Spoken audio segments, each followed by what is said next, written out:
હું આમ આદમી પાર્ટી રાજકોટ શહેર પ્રમુખ દિનેશ જોશી આજે અમે કલેક્ટર સાહેબને આવેદનપત્ર દેવા આવ્યા છીએ મોંઘવારી મુદ્દે।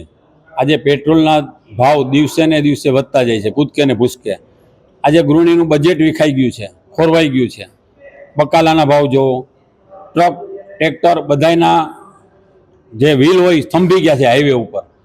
ખેડૂતોને એમ કહેવામાં આવે છે કે પેટ્રોલ જોતું હોય, ડીઝલ જોતું હોય તો તમારે ફરજિયાત ઓઇલ લેવું પડશે। આવું શા માટે? આજે તમને કહું કે દરેક વસ્તુના ભાવ વધતા જાય છે, ક્યાં વસ્તુના ભાવ નથી, રોજે રોજ વધતા જાય છે।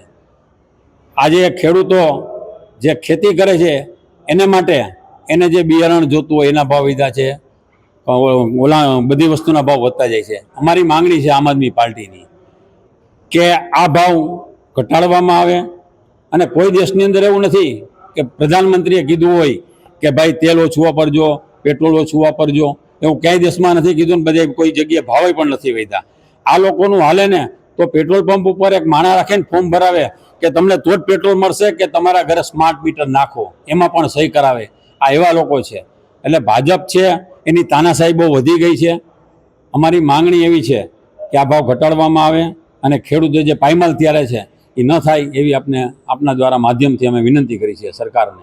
અને બીજું કે જે જામનગર ઉપર જે બ્રિજ છે બનાવવામાં આવ્યો છે, ઘણા ટાઈમથી થઈ ગયો છે, એમ છતાં એનું ઓપનિંગ નથી કરતા કે ભાઈ એને ખુલ્લો મૂકો, એ નથી મૂકતા।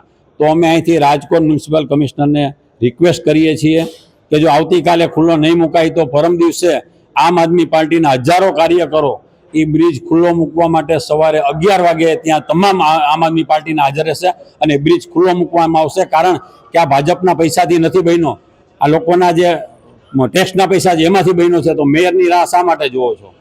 એટલે આપણે વિનંતી કરી છે કે ભાવ મુદ્દે આજે કલેક્ટરને આવેદનપત્ર દેવા સાથે સાથે જે બ્રિજ ખુલ્લો મૂકવાના છીએ અમે આમ આદમી પાર્ટી, એની પણ આપના દ્વારા જાણ કરીએ છીએ।